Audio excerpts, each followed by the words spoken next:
this level name is so brilliantly thought out.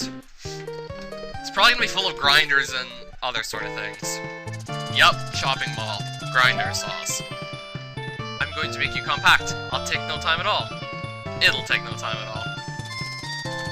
Okay, so we have to dodge the grinders and the spikes, and pretty much... Okay, grinders and spikes. Really fit in for a level named Chopping Mall.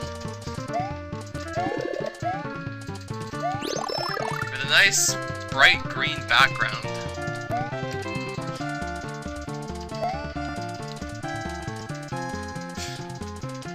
Okay, we have those saws too. I was thinking those saws were maybe gonna make an appearance. I mean, it would make sense, and here they are.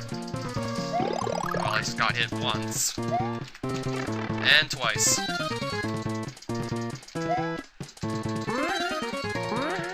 Okay, this is actually gonna be tougher than the usual grinder saw level because you can't spin jump on them.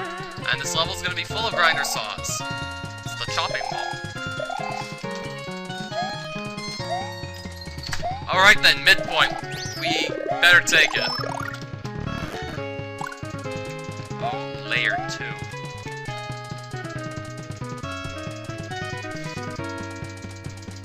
And dodging these saws. I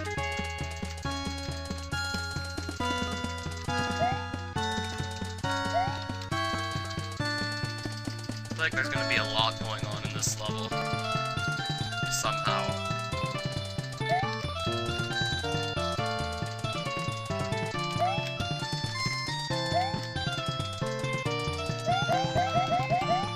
Considering these line-guided sprites don't interact with layer 2, this is a really interesting way to go about it. Looks like I'm gonna have to wait in here. Just jumping over the same saw a couple times.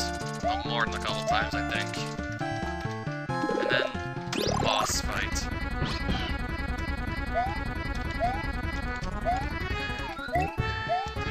Okay, I think I might have missed the point of this one.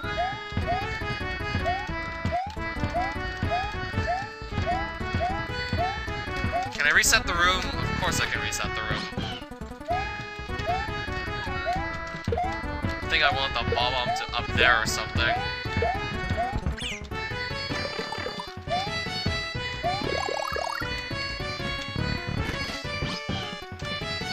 Okay, we gotta get this bomb to go up.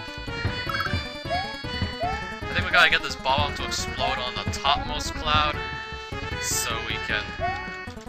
But how am I gonna get the bomb up on the topmost cloud? I mean, that would be the ideal place to have it, so I can blow up and just easily take out that spiny. I don't know how else to reach it.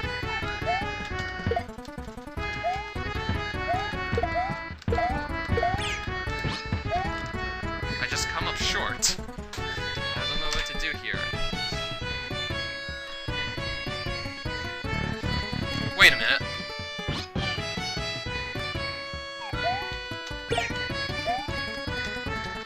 Actually, I think this is supposed to toss it upwards. Okay then, I was just supposed to toss the bomb upwards. I mean, that yellow shell confused me for a moment, thinking I was supposed to just use that.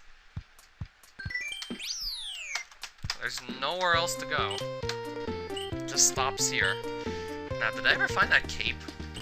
Doesn't look like it.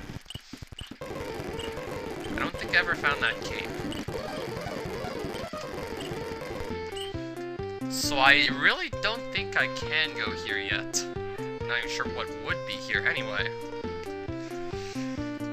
Now I'm gonna have to come to final verdict on this one. So, how good was this Romhack overall? That's what I'm gonna have to think about. This isn't one that its music needs to be fixed, so I'll let them know that straight away, but I actually want to get a good review of this one, overall.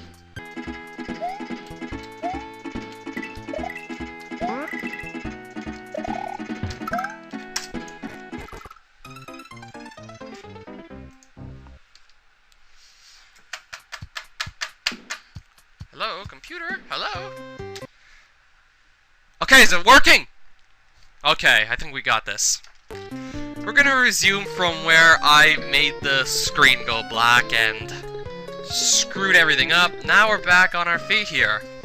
So, I wanted to say that by looking at the level names, you can tell what kind of level you're going to be playing.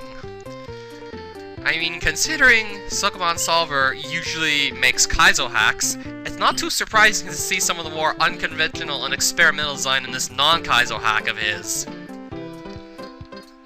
I said I wasn't exactly sure how I was feeling that the levels were slightly different from the usual, but I think it has something to do with the fact that he made a lot of experimental choices. Plus, he's already done a lot of this in his actual Kaizo hacks that he's known for.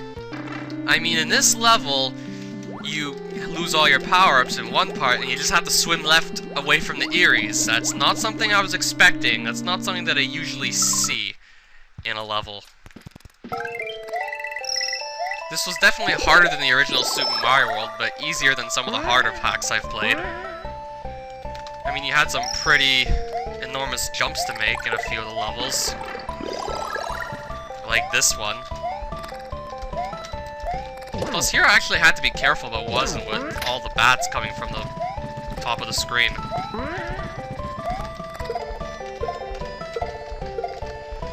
He found several new uses for a bunch of Super Mario World's vanilla resources. I mean, there's this Wiggler. You also don't see the cloud get used too often. He used that. There was the Orange Platform that also doesn't get used often. He made an interesting use of resources from the original Super Mario World that very rarely see use. If you don't exactly know what I mean by Orange Platform, this one. It moves slow, but he managed to make an interesting enough level with it anyway.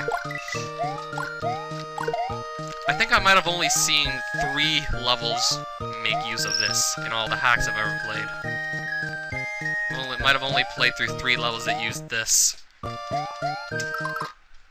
But then again, I might have missed some. Including this one. Actually, 2 others and this one. I said I wanted to talk about creative design decisions. You can't walk and dunk at the same time, so you can't go under these when you have a power-up, and he pretty much gives you a power-up anyway when you come out of that pipe, so there's no avoiding it. You have to play the level as it was intended. So you have to stand on these and duck down. Judging from what you've already seen, you know that you need to actually stand on something so you can duck down to pass through these one-tile-high passages. That's where the coins come in. You have to hit the invisible blocks to make those appear, then you can actually pass through. I have not even seen this yet in a Romhack, where you actually have to do this. I'm pretty sure if the guy hadn't made so many Kaizo hacks, he probably wouldn't have thought up of that. I can imagine. After having thought about it, I haven't really pointed out too many flaws that got in the way of this hack's overall performance. Plus, he had a lot of creative ideas to share with us. Plus, all the message boxes in there pretty clearly explained what you were supposed to do. You may have never seen some of this stuff, but the message boxes would let you know exactly what you're in for. I say with the nice gimmicks and the nice execution and introduction of the gimmicks, I'd say 80%. This was pretty good overall.